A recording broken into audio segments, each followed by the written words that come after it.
আচ্ছা, আপনি তো রুস্তুম ফরাজি এলাকার নাগরিক, যে কয়েকবার এমপি হয়েছে, বিএমপি থেকে, জাতীয় পার্টি থেকে, স্বতন্ত্র থেকে, এখন হাত পাকা থেকে নিয়ে দাঁড়াইছে। সে কি আপনাকে কোনোদিন কোনো সহযোগিতা করছে, টাকা পয়সা, গড় ডেরাম অথবা চাউল দিয়া? না। আপনার তো কেউ নাই, আপনার একটা ছেলে আপনাকে সহযোগিতা করতো, সেও মারা গেছে। তারপরে এখন একটা ছেলে আছে, একটা মেয়ে আছে। আপনার যে ছেলে আছে সে তো ভ্যান চালাইয়ে খায়। হয়। তাহলে নিজেই চলতে পারি না। তা আপনাকে দেখার মতো তো কেউ নাই। না, এখন এখন আপনার রুস্তুম আলী ফরাজি কখনো সাহায্য কি কখনো কিছু দিছে? না, দেয় না। মিথ্যে কথা কমি দেয় না কখনো? না।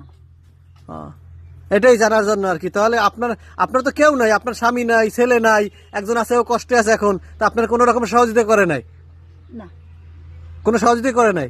না, না, মরে বিশ্বেই এরা পায় না। সকল যদি মানে দেয় সব মরে যায় না কেউ।